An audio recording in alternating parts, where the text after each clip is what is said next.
महाशिवरात्रि का पर्व हिंदू धर्म में प्रमुख त्योहारों में से एक है। जितने भी शिव भक्त हैं वह महाशिवरात्रि का बेसब्री से इंतजार करते हैं, क्योंकि शिवरात्रि का दिन शिव की आराधना के लिए सबसे अधिक महत्वपूर्ण माना जाता है। यह त्यौहार हर साल फाल्गुन मास की चतुर्दशी तिथि को मनाया जाता है, क्योंकि चतुर्दशी तिथि शिव जी को समर्पित है। फाल्गुन मास की कृष्ण पक्ष की चतुर्दशी के दिन महाशिवरात्रि का पर्व में लोग विशेष रूप से इस दिन शिव जी की पूजा अर्चना करते हैं। ग्रेगोरियन कैलेंडर के अनुसार अगर आप देखेंगे तो यह त्यौहार अमूमन या तो फरवरी में या फिर मार्च में पड़ता है। महाशिवरात्रि का जो भी संपूर्ण पूजन होता है वह दिन में ना करके रात्रि में किया जाता है, और इसका जो पूजन होता है वह प्रहरों के अनुसार किया जाता है। तो रात्रि के जो 4 प्रहर होते हैं, इन चारों प्रहरों में अलग अलग रूप से शिवरात्रि की पूजा की जाती है, लेकिन इन प्रहरों के में सबसे महत्वपूर्ण होता है महानिशीत काल। आखिर महानिशीत काल होता क्या है, इसकी पूजा किस प्रकार से की जानी चाहिए, और लोगों के मन में बहुत अधिक संशय है इस बार कि शिवरात्रि का त्यौहार हम किस दिन मनाएं, 25 तारीख को या 26 तारीख को।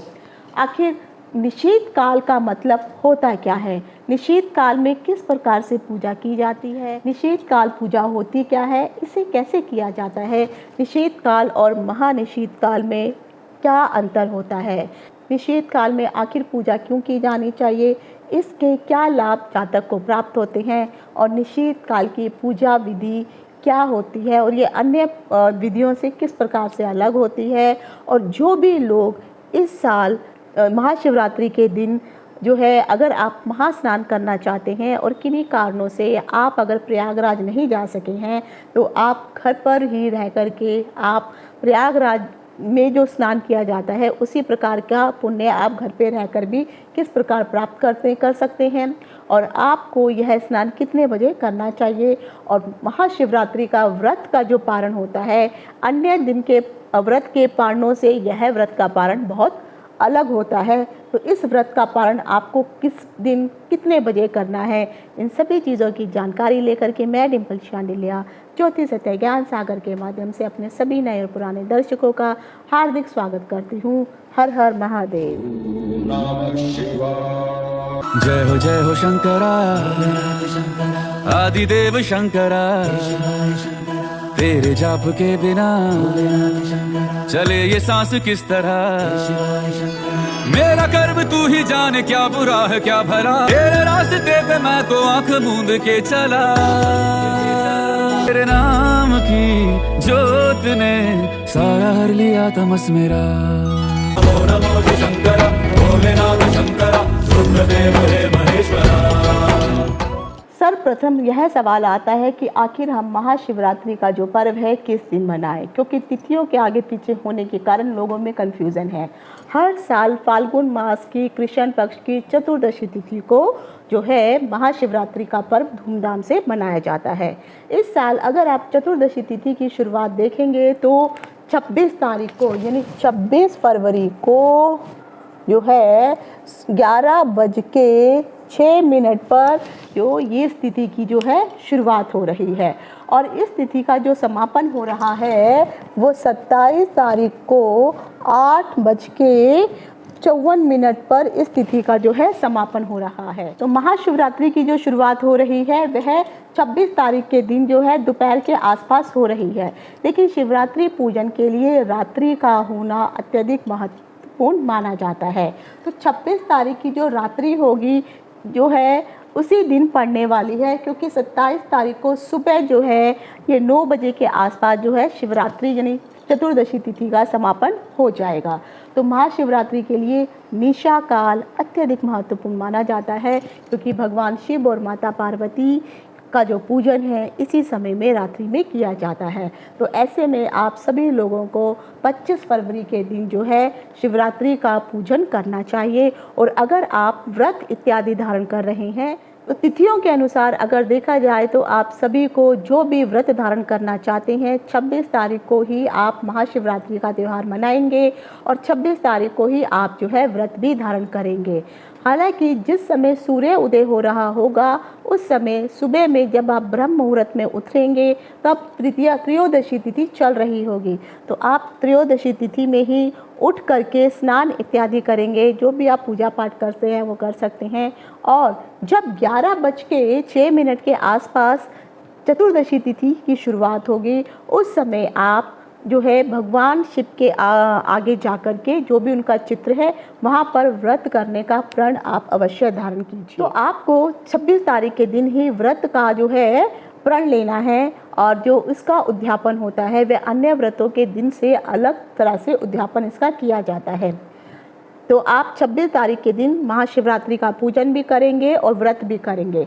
लेकिन जब भी महाशिवरात्रि का पूजन किया जाता है तो इसमें निषेध काल का बहुत अधिक महत्व होता है। आखिर शास्त्रों के अनुसार निषेध काल होता क्या है? सृष्टि के प्रारंभ में निषेध काल के दिन मध्य रात्रि को शंकर जी का रुद्र के रूप में अवतरण हुआ था और तांडव करते हुए ब्रह्मांड को तीसरी आंख से जलाने वाले अर्थात समाप्त करने वाले इस रात्रि को महानिषेध काल के दिन शीलवती गोरा देवी अर्थात माँ पार्वती को अपनी अर्धांगिनी के रूप में इन्होंने स्वीकार किया था। शिव प्रेत और पिशाचों से घिरे रहने वाले उस परमेश्वर शिव का एक यह रूप भी आप सबको दिखाई देता है। शरीर पर भस्म लगाए हुए, गले में सर्प की माला धारण किए हुए, कंठ में विष, जटाओं में जगत तरणी गंगा को बांधे हुए, ललाट पर प्रलयकारी ज्वाला लिए हुए, बैल को वाहन के रूप में स्वीकार करने वाले भगवान शिव अमंगल रूप होने पर भी भक्तों का मंगल करने वाले, संपत्ति धन संपदा विद्या बुद्धि प्रदान करने वाले, कालों के काल देवों के देव महादेव हैं। फाल्गुनी मास की कृष्ण पक्ष की चतुर्दशी तिथि को सूर्य और चंद्रमा बहुत ही आपस में नज़दीक होते हैं क्योंकि इस समय अमावस्या तिथि आने वाली होती है। तो जब यह दोनों ही ग्रह आपस में सर्वाधिक नज़दीक स्थिति में होते हैं तो महाशिवरात्रि के दिन निषेध काल अर्थात मध्य रात्रि में शिव की आराधना करना बहुत ही महत्वपूर्ण माना गया है। महाशिवरात्रि के दिन निषेध काल अर्थात मध्य रात्रि के समय शिव की आराधना करना, भजन में समय बिताना, आध्यात्मिक शांति प्राप्त करने का यह सबसे श्रेष्ठ समय माना जाता है। इस समय में भोले शंकर की सरल सौम्य भाव भक्ति से की जाने वाली उपासना अत्यंत पुण्य फल प्रदान करने वाली होती है। वेदों में भी भगवान शंकर का विशेष वर्णन मिलता है। यजुर्वेद में बताया गया है कि देव रुद्र प्रधान है। जब दानवों के द्वारा देवताओं को प्रताड़ित किया जा रहा था तो भगवान विष्णु ने कारुणिक देव भगवान महादेव की पूजा अर्चना की थी और अपने कमल रूपी नयन शिवलिंग में अर्पित किए थे। इस कारण शिव भगवान प्रसन्न होने पर उन्होंने विष्णु को अपना सुदर्शन चक्र दे दिया और विष्णु जी ने सुदर्शन चक्र प्राप्त करने पर कितने भी दानव थे उनका संहार किया। तो ऐसे हैं देवों के देव महादेव। निषेध काल का आखिर मतलब क्या होता है? निषेध काल या निशिता काल को जितने भी आम जनमानस है वह मध्य रात्रि अर्थात अर्धरात्रि का जो समय होता है उसी को ही निषेध काल कहा जाता है। निषेध काल का अमूमन समय जो होता है वह 12 बजे से लेकर के 1 बजे के बीच में या कभी कभी ग्रह नक्षत्रों के कारण आगे पीछे माना जाता है। जब मध्य रात्रि के समय पूरा वातावरण शांत और सुकून भरा होता है उस समय जितने भी तपस्या करने वाले साधु संत तांत्रिक लोग अपनी साधनाओं और मंत्र सिद्धि के लिए इस समय पूजा अर्चना करते हैं क्योंकि यह समय अत्यधिक शुभ और पावरफुल माना जाता है। साल के कुछ दिनों को छोड़ करके अगर आप देखेंगे तो दीपावली, 4 प्रकार की नवरात्रियाँ, जन्माष्टमी, महाशिवरात्रि यह सब निषेध काल के समय ही इन सब का पूजन किया जाता है। और देखा जाए तो महानिषेध काल बन करके शुभ प्रभाव देने वाला यह समय होता है जबकि अन्य जो भी रात्रि का समय होता है वह शुभ नहीं माना जाता है, दूषित समय माना जाता है। निषेध काल पूजा क्या होती है? निषेध काल का जो पूजन होता है अक्सर जब रात्रि मध्य रात्रि के आसपास अर्थात 12 बजे के आसपास की होती है, इस काल की अवधि को ही हम निषेध काल कहते हैं। इसे रात्रि का 8वां मुहूर्त या 8वां प्रहर माना जाता है। निषेध काल पूजन का समय वह होता है जब रात्रि मध्य रात्रि के आसपास हो जाती है अर्थात 12 बजे के आसपास का जो समय होता है यह निषेध काल कहलाता है। और इस काल की जो अमूमन अवधि होती है वह 1 घंटे से कम का समय में होती है। इसे रात्रि का 8वां मुहूर्त अर्थात 8वां प्रहर माना जाता है, जिसे विशेष ज्योतिषीय गणनाओं के बाद ही निर्धारित किया जाता है। पंचांग निर्माताओं और जितने भी ज्योतिषी हैं उन लोगों के लिए यह समय अत्यंत महत्वपूर्ण होता है, क्योंकि इसके आधार पर ही तीज त्योहारों का शुभ दिन निर्धारित किया जाता है। शिवरात्रि, महाशिवरात्रि और ऐसे बड़े पुण्य पर्व के लिए निश्चित काल अत्यधिक विशेष महत्वपूर्ण माना जाता है। शास्त्रों के अनुसार यह भी कहा जाता है कि निश्चित काल के समय भगवान शिव ने शिवलिंग के रूप में पृथ्वी पर प्रकट हुए थे और संसार का उद्धार किया था। इस समय की गई पूजा अत्यंत शुभ और फलदायी मानी जाती है। शिव भक्तों के लिए यह समय सबसे शुभ पूजन के लिए माना जाता है। शिव मंदिरों में देखा जाए तो रात्रि के समय इसी समय महत्वपूर्ण शिवलिंग की पूजा की जाती है, जो शिवरात्रि के रात का सबसे महत्वपूर्ण अनुष्ठान माना जाता है। निषेध काल की पूजा क्या होती है और यह अन्य पूजा से कैसे भिन्न होती है? निषेध काल हिंदू धर्म में धार्मिक और तांत्रिक साधनाओं के लिए एक महत्वपूर्ण शुभ समय माना जाता है, क्योंकि शास्त्रों के अनुसार कहा जाता है कि रात्रि के इस शांत वातावरण में जितनी भी शक्तियाँ होती हैं वह पृथ्वी पर आ जाती हैं और साधना जो भी लोग करते हैं उनको जल्दी ही इस साधना में सफलता प्राप्त होती है। जिस भी साधक की जो भी मनोकामना होती है, अगर वह निषेध काल के समय पूजा अर्चना या साधना इत्यादि करता है तो निषेध काल में की गई साधना अन्य समय में की गई साधना से ज़्यादा अधिक फलीभूत होती है। निषेध काल में भगवान शिव और अन्य देवी देवताओं की उपासनाओं का विधान शास्त्र में बताया गया है। जब भी आप प्रहरों के अनुसार शिवरात्रि के दिन पूजा करेंगे तो निषेध काल का पूजन अत्यधिक महत्वपूर्ण माना जाता है। 26 तारीख को निषेध काल का समय रात्रि के 12:09 से यह समय शुरू हो जाएगा और यह समय रहेगा 12:59 तक। तो ये कुल मिलाकर के अगर आप देखेंगे तो 40-45 मिनट की अवधि आपको प्राप्त होगी। इसी समय में आपको निषेध काल की शिव पूजन, शिवरात्रि पूजन करना होगा। निषेध काल में पूजा कैसे की जाती है? निषेध काल में पूजा का जो विधि विधान होता है वह थोड़ा सा भिन्न होता है। अगर आप लोगों ने सुबह व्रत धारण किया है, सुबह स्नान इत्यादि किया है, लेकिन जब भी आप प्रहरों के अनुसार संध्या के समय फिर से पूजन करना शुरू करेंगे तो आपको संध्या के समय में भी फिर से स्नान करना अत्यंत आवश्यक होगा। अगर आप प्रथम प्रहर, द्वितीय, तृतीय और चतुर्थ प्रहर की पूजा कर रहे हैं तो संध्या के समय आप एक बार स्नान करके प्रहरों के अनुसार और साथ में निषेध काल की भी पूजा कर सकते हैं। लेकिन अगर आप प्रहरों के अनुसार पूजन नहीं कर रहे हैं और सिर्फ निषेध काल की ही पूजा करना चाहते हैं तो आपको निषेध काल से पहले ही विधि पूर्वक स्नान करना चाहिए, साफ स्वस्थ वस्त्र पहनने चाहिए, पूजा स्थल आपका शुद्ध और पवित्र होना चाहिए। वहाँ पर एक चौकी लगा करके शिव जी और पार्वती जी की प्रतिमा रखनी चाहिए। हो सके तो आप वहाँ पर शिवलिंग जो है आप पारद का शिवलिंग रख सकते हैं, स्फटिक का शिवलिंग रख सकते हैं, या फिर आप घर पर जो है पार्थिव शिवलिंग बना करके भी आप शिवरात्रि के दिन निषेध काल में पूजन कर सकते हैं। शिवलिंग को वहाँ स्थापित कीजिए, धूप दीपक जलाइए, मंत्रों का जाप जरूर कीजिए। हो सके तो निषेध काल के समय चाहे आप ओम नमः शिवाय या नमः शिवाय पंचाक्षरी मंत्र का ही जाप करें, पर कोशिश कीजिए कम से कम 11 या फिर 5 माला तो अवश्य कीजिए। जब भी आप इस प्रकार से भगवान शिव की आराधना करते हैं और जब भी आप शिवलिंग में रुद्राभिषेक, जलाभिषेक, पंचामृत से अभिषेक करते हैं और फिर मंत्रों का जाप करते हैं तो कहीं ना कहीं ईश्वर आपकी मनोकामना अवश्य पूर्ण करते हैं, जिस भी मनोवांछित मनोकामना से आपने यह पूजन किया है। अंत में फिर पूजा करने के पश्चात आप आरती करेंगे और फिर जो भी प्रसाद आपने वहाँ पर बनाया था भोग के रूप में शिव जी को और माता पार्वती को अर्पित करेंगे और अंततः आरती के पश्चात वह प्रसाद आप सभी को अपने घर में जितने भी सदस्य हैं उनको आप वितरित कर देंगे। तो इस प्रकार से आप निषेध काल की पूजा कर सकते हैं। निषेध काल के समय आखिर क्या करना चाहिए? तो जब भी निषेध काल का समय होता है उस समय आपको पूजा अवश्य करनी चाहिए, ध्यान अवश्य लगाना चाहिए। हो सके तो कम से कम आधा घंटा या 15 मिनट ध्यान अवश्य लगाएं।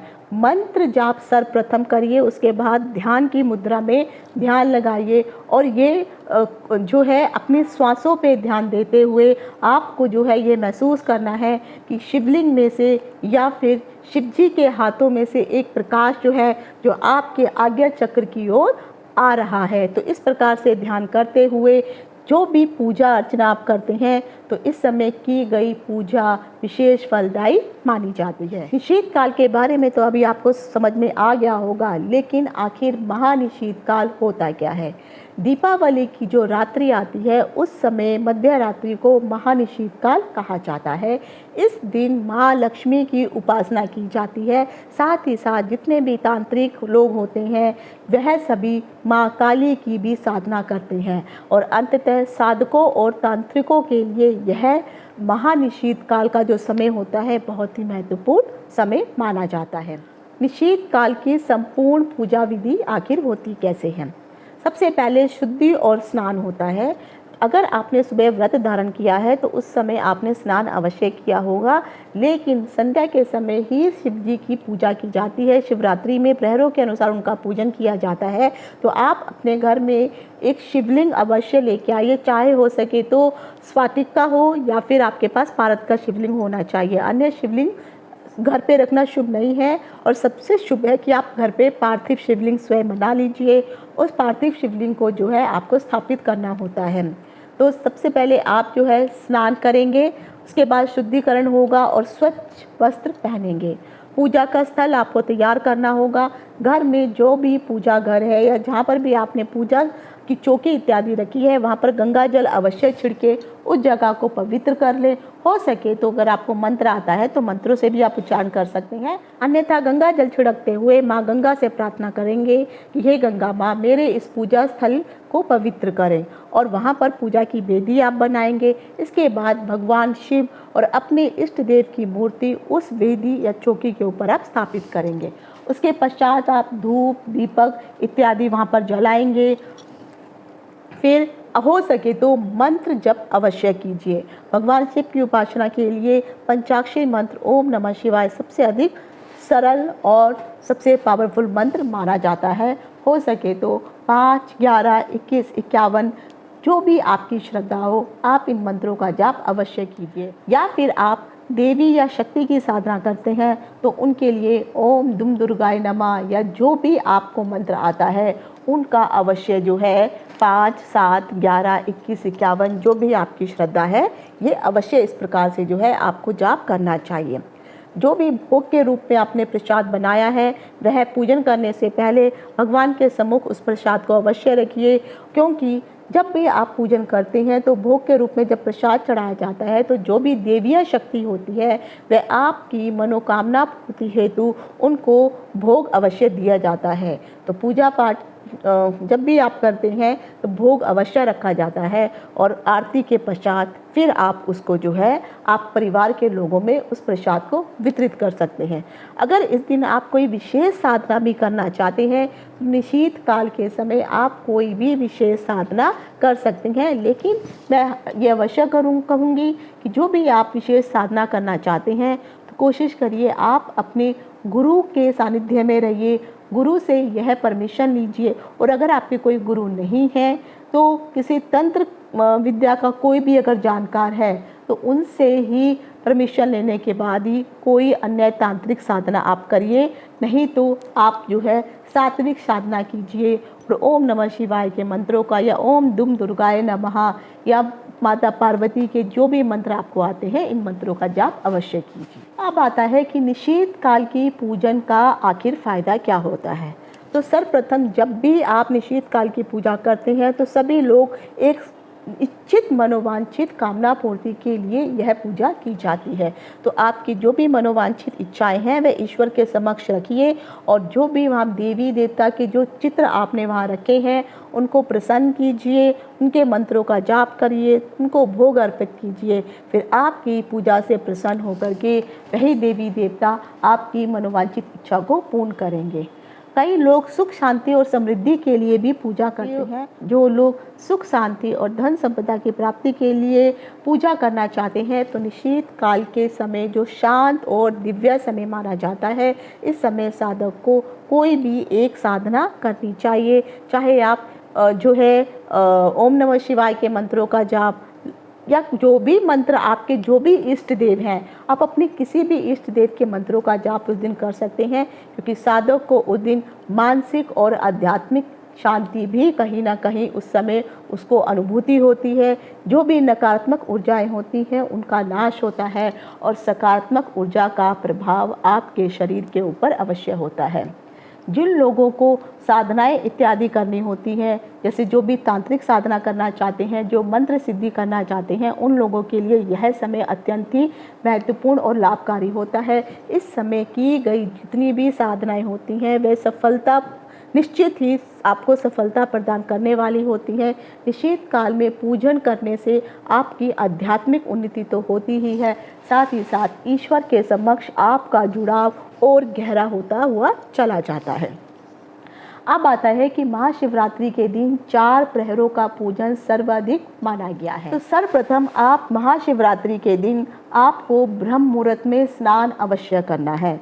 तो शिवरात्रि के दिन जो है ब्रह्म मुहूर्त का जो समय बताया गया है वह जो समय है सुबह 5:09 से यह समय शुरू हो जाएगा और 5:59 तक यह समय चलने वाला है। तो इस काल में आप ब्रह्म मुहूर्त का स्नान अवश्य करेंगे।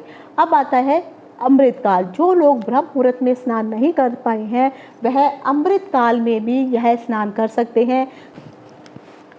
जो लोग सुबह का स्नान नहीं कर पाए हैं तो आप अमृत काल के समय में भी आप स्नान कर सकते हैं। तो शाही स्नान जो अमृत काल के समय किया जा सकता है वह सुबह 7:30 बजे से लेके 9 बजे तक का जो समय है, इस समय में भी आप अमृत काल का शाही स्नान घर पर रह करके कर सकते हैं। महाशिवरात्रि के दिन 4 प्रहरों की पूजा अत्यधिक महत्वपूर्ण मानी जाती है, इसका विशेष महत्व होता है। तो महाशिवरात्रि के दिन जो प्रथम प्रहर की जो आपकी पूजा शुरू होने वाली है, सबसे पहले जो है मैंने आपको बताया है कि दोपहर के समय जो है आपको यह व्रत जो है धारण करना है, क्योंकि जो चतुर्दशी तिथि है वह 11 बजे के बाद ही शुरू हो रही है। तो महाशिवरात्रि का जो सर्वप्रथम जो प्रथम प्रहर शुरू हो रहा है वह शाम को 6:30 बजे से लेकर के इस प्रहर की शुरुआत होगी और यह जो प्रहर समाप्त होगा तो रात्रि को 9:40 पर प्रथम प्रहर समाप्त हो जाएगा। उसके पश्चात द्वितीय प्रहर आता है। तो द्वितीय प्रहर आपका 9:40 पर यह प्रहर शुरू होगा और उसके बाद यह रात्रि के 1:03 पर इस प्रहर की समाप्ति हो जाएगी। ये आपका दूसरा प्रहर होगा। दूसरा प्रहर समाप्त होने के पश्चात आएगा निशीथ काल का समय। जो रात्रि में निशीथ काल का समय है वह 12:09 में शुरू होगा और यह समापन जो होगा 12:59 पर रात्रि को होगा। यानी उस समय आपकी जो है 27 फरवरी शुरू हो चुकी होगी। निशीथ काल समाप्त होने के बाद फिर आपको जो है तीसरा प्रहर शुरू हो जाएगा। तीसरे प्रहर का जो समय है वो रात्रि को 1:03 पर इस प्रहर की शुरुआत होगी और यह प्रहर रात्रि को ही 4:20 तक यह तीसरा प्रहर आपका चलता रहेगा। जब आपका तीसरा प्रहर समाप्त होगा उसके पश्चात चौथा प्रहर होगा जो 4:20 पर इस प्रहर की जो है शुरुआत हो जाएगी। तो 27 तारीख के सुबह का यह समय रहने वाला है और उसके बाद जो यह होगा 7:36 तक यह प्रहर चौथा प्रहर चलने वाला है। तो 27 फरवरी तक जो है यह प्रहर शुरू हो जाएगा। तो इस प्रकार आप जो है सभी प्रहरों के अनुसार जो है रात्रि में सुबह तक शिव पूजन अवश्य करेंगे। एक चीज़ अवश्य याद रखिए, जब भी आप प्रहर के अनुसार पूजन करते हैं, आपने प्रथम प्रहर का जो भी पूजन किया है, प्रथम प्रहर का पूजन करने के पश्चात आपको माला जाप करना है, भोग वगैरह अर्पित करना है और शिव जी के ऊपर पंचामृत का अभिषेक अवश्य करना होता है। जब भी आप जाप इत्यादि कर लेते हैं उसके पश्चात जो है आपको आरती करनी होती है। फिर दूसरे प्रहर की पूजा भी इसी प्रकार करेंगे। फिर निशीथ काल की जो पूजा है वो भी इसी प्रकार होगी।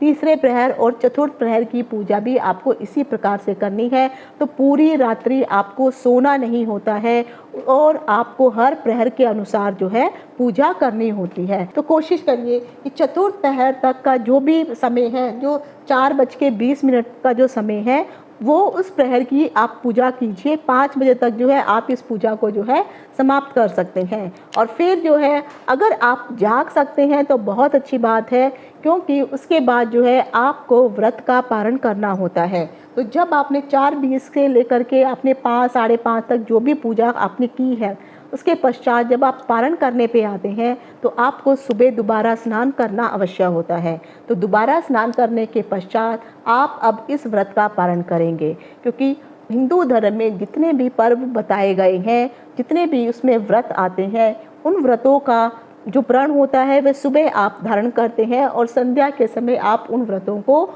का पारण कर लेते हैं, उनको खोल करके आप अन्न इत्यादि ग्रहण करते हैं। लेकिन महाशिवरात्रि का व्रत एक ऐसा व्रत होता है जो सुबह धारण किया जाता है, लेकिन इसका पारण जो है अगले दिन किया जाता है। तो जब आप ये सारे मध्य रात्रि की पूजा इत्यादि आप कर लेंगे तो आप व्रत का जो पारण है, तो आप जब व्रत का पारण करेंगे तो व्रत का पारण आप 27 तारीख को सुबह 7:36 के आसपास जो है आप व्रत का पारण करेंगे। अर्थात आपको जो है यानी जो भी आपका चौथा प्रहर चल रहा है, चौथे प्रहर की पूजा समाप्त होने के पश्चात आप स्नान इत्यादि करने के पश्चात आप जो है भगवान को भोग इत्यादि अर्पित करेंगे, उनको जो है पूजा अर्चना करेंगे, आरती इत्यादि करेंगे और फिर आरती समाप्त करने के पश्चात जो भी प्रसाद के रूप में भोग आपने रखा है उस भोग को आप पहले ईश्वर को अर्पित करेंगे और उसके पश्चात जो है आप प्रसाद के रूप में उस भोग को ग्रहण करेंगे और जितने भी आपके परिवार के सदस्य हैं उनको भी प्रसाद के रूप में उस भोग को अर्पित करेंगे। तो इस प्रकार से आपको जो है शिवरात्रि का पूजन करना होता है और व्रत हमेशा अगले दिन खोला जाता है। बहुत सारे लोग ऐसे होते हैं जो सेम डे ही यानी सुबह व्रत किया और शाम को ही व्रत वो खोल लेते हैं। तो इस प्रकार शिव जी का अर्थात शिवरात्रि का व्रत कदापि नहीं किया जाता है। जो लोग भी शिवरात्रि का व्रत धारण करना चाहते हैं तो उनको इन नियमों का अवश्य पालन करना चाहिए। जितने भी शिव भक्त हैं जो भी व्रत इत्यादि धारण करना चाहते हैं तो ब्रह्म मुहूर्त में आपको उठना होगा। स्नान करने के पश्चात स्वच्छ और साफ वस्त्र पहन करके आप व्रत का प्रण लेंगे, अपने मंदिर में जाइए, हाथ में पुष्प अक्षत थोड़ा सा जल लेकर के शिव भगवान को प्रणाम करते हुए आप अपना नाम, गोत्र, तिथि, स्थान, आप अगर पुत्र है तो अपने पिता का नाम, अगर आप विवाहित महिला हैं तो आप अपने पति का नाम उच्चारण करेंगे और अगर आप अविवाहित हैं तो अपने पापा का नाम उच्चारण करते हुए आप प्रण धारण करेंगे कि आज आप शिवरात्रि का व्रत धारण कर रहे हैं। शिवरात्रि के दिन जो है बहुत सारे अलग अलग अनुष्ठान किए जाते हैं। जब आप ये व्रत धारण कर लेते हैं तो हो सके अगर आपके घर में शिवलिंग इत्यादि है तो आप उसका पूजन कीजिए, लेकिन मंदिर में अवश्य जाइए और वहाँ पर जाकर के आप शिवलिंग पर रुद्राभिषेक या जलाभिषेक अवश्य कीजिए। जब भी आप शिवलिंग के ऊपर फल, फूल, बेलपत्र अर्पित करते हैं तो इन सब का भी एक नियम शास्त्रों में बताया गया है। उससे संबंधित मैंने वीडियो बनाया हुआ है, उसका लिंक डिस्क्रिप्शन बॉक्स में दे दिया जाएगा, आप उसको ज़रूर देखिए। आपको पता होना चाहिए कि किस प्रकार से शिवलिंग का पूजन किया जाता है। अगर आप घर में पार्थिव शिवलिंग बनाकर या फिर अन्य शिवलिंगों के द्वारा घर में शिवरात्रि पर पूजन करना चाहते हैं तो उसका भी एक अलग ही विधि विधान है, तो भी उसके बारे में जानकारी भी वीडियो में दी गई है। जितने भी भक्त लोग हैं जब वह मंदिर में जाते हैं तो शिवलिंग के ऊपर जो है भांग, धतूरा, शहद, फल, दूध, दही, जल, मिठाई, बेलपत्र, ये सब जो है शिवलिंग के ऊपर अर्पित किए जाते हैं। उस दिन जो भी लोग व्रत करते हैं वह पूरा दिन कुछ नहीं खाते हैं, बहुत अधिक जरूरी हो तो थोड़ा फल इत्यादि खा सकते हैं और रात्रि में प्रहरों के अनुसार शिव का पूजन किया जाता है और शिव पूजन के पश्चात अगले दिन इस व्रत का पारण किया जाता है।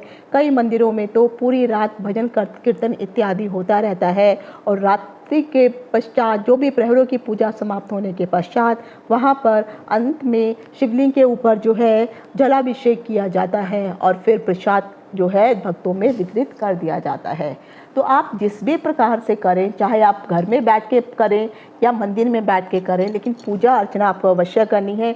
कोशिश कीजिए जिस दिन भी शिवरात्रि है उस दिन हो सके तो रात्रि के समय या तो आप शिव चालीसा का पाठ करिए, रुद्राष्टक का पाठ करिए, शिव तांडव का पाठ करिए, या शिव से जुड़े हुए जो भी मंत्र हैं, जो भी पाठ आपको आसानी से लगता है, उनका उच्चारण आपको उस दिन अवश्य करना चाहिए। और जब भी आप रुद्राभिषेक या शिव जी का अभिषेक करते हैं तो अपनी मनवांछित इच्छा के अनुसार जो भी फल आपके ग्रहों के अनुसार होते हैं, उन फलों का जूस निकाल करके उनसे जो है अगर आप शिवलिंग का अभिषेक करेंगे तो भी आपकी मनोवांछित इच्छाएं पूरी होंगी।